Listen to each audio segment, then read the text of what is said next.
So Size Does Matter is a rhythm game. I'll just walk through the tutorial to show it off.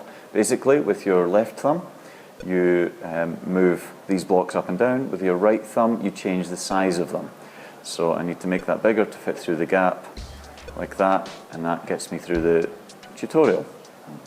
Now, I could just make the blocks really small and fit through every gap, but the problem with that is it then doesn't increase my multiplier, which I get if I get the size exactly right, which hence the name of the game, Size Does Matter. Right. And certainly when you get through the levels, the amount of bonus you accumulate matters hugely in terms of clocking up some of the big scores. Even I can't complete the last couple of levels because you lose, once you start missing some of the gates, you lose the bonus completely. So you've got to start getting pretty good. So if I maybe fire up this level, which is one of the medium levels, you start to see that it's starting to move a little bit quicker and you've got to be a little bit more coordinated. But it's still fairly doable.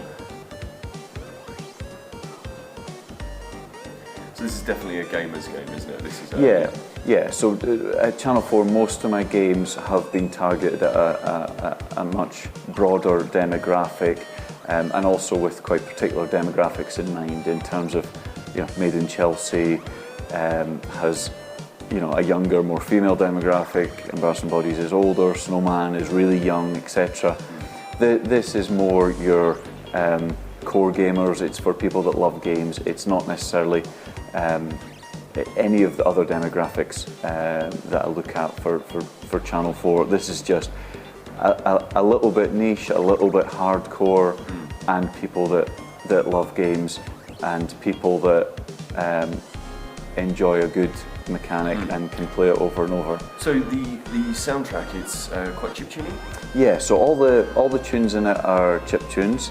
They're all artists that the team have found themselves and worked with, and obviously all the levels are synced, so that you've got to have a bit of a sense of rhythm to progress through the levels. But they're not just your standard. Sorry, it's getting a little bit trickier here. They're not just your standard sort of similar style of chip tunes. See there, I've lost my whole bonus. So even though my high score's decent enough, and of course once you lose the rhythm, it's hard to get back into it.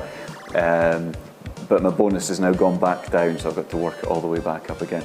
But yeah, the chip tunes vary in style quite a lot. So there's some that are reminiscent of 8-bit gaming. There's some that are more dramatic. There's a couple that sound like they're classical pieces of music as well. So massive variation for people in there.